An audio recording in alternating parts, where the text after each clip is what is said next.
ଆପଣ ପରିଚୟ ଟିକେ डॉक्टर स्वामी चिदानंद ब्रह्मचारी अध्यक्ष इंटरनेशनल गीता मिशन आगे देखो प्रति गाँव में जो आध्यात्मिक अनुष्ठान करा निश्चित भाव में स्वागत योग्य कथा कारण गाँ को गोटे एकत्र सूत्र में बांधुला ये कार्यक्रम गाँ भितर गोटे बंधुत्वर भावना स्थापना करे कार्यक्रम आम मिलमिशी गोटे कार्यक्रम करवा यही भावनाटा सृष्टि करुच्छे किंतु ये सेवकर विनम्र नवेदन सब जगार करे भंसर गाँव में से ही कहली आम जोटा शुणुचे बही शास्त्र आम जोटा पढ़ुचे सतसंगे जहाँ शुणिलु कि शास्त्र जहाँ पढ़िलु आम दैनंदिन जीवन सह कि मिसेलु बेसी न हो गोटे कथा हो ना गोटे शब्द भी हो ना गोटे शब्द जदि सत्य आम तो जीवन सहित मिसेबी मुझे असत्य को आचरण करी ना ये गोटे कथा भी यथेष्ट कारण गीतार कहगले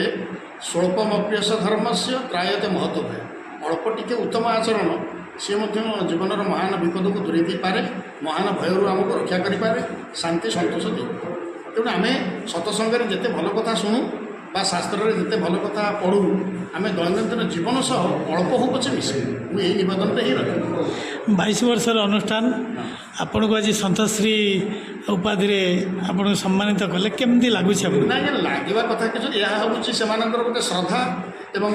से श्रद्धाटा ग्रामवासी मान श्रद्धा को निश्चित भाव आम कपाड़ी दे पारे तेणु श्रद्धा को आम निश्चित भाव में ग्रहण करूँ श्रद्धार भिकारी आम कारण ये सेवक आसी केवल श्रद्धार विदाय दूसरी श्रद्धार आ श्रद्धा सुमन स्वरूप से जो श्रद्धार पात्र देखते निश्चित ग्रहण कर गुरुदेव कथा जोटा मुझे कहली जे आम पोथी रामायण पोथी भागवत को बहुत पढ़िलु जीवन भागवत जीवन रामायण को पढ़ा जीवन पृष्ठा अंत तो ओलटेबा आत्मसमीक्षा करा से आत्मसमीक्षाटा होनी बोली सब तेणु गुरुदेव से कथा समर्पण कले आम सब कथा पढ़ा शुणा देखा निजक समीक्षा करें कौटी अच्छी